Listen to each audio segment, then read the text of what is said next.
Қазан айында Ахмет Байтұрсынов атындағы Қостанай мемлекеттік университетінің кәсіподағы ұйымы Серпін 2050 әлеуметтік жобасы аясында оқып жатқан студенттер арасында шынықсан шымыр боласын атты спорттық ойындар өткізді.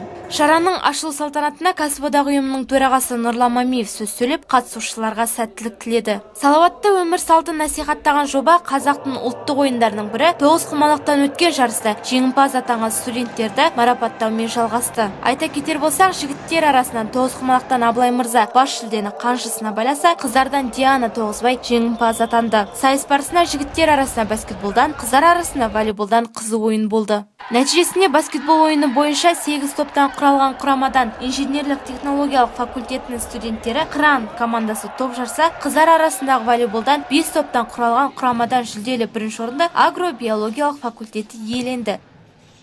Бүгінгі волейболдан өткен жарыста өте мықты командалар қатысты. Мен өзім агробиологический факультеттен, бірінші біздің қарсылас команда ол ФИП факультеті болды. Одан кейін ветеринарлық факультет. Ең тартысты финалдық ойын ол ИТФ-пен болған жарыс. ИТФ-тің қыздары өте мықты. Бұл жерде жеңілді дейтінде ештеңе жоқ. Барлығымыз жеңімпаз біз деп ойлаймын. Барлығын құттықтаймын. Айсұлу Зимина, Бағдаулет Мақсетов, арнайы жастар ТВ үшін.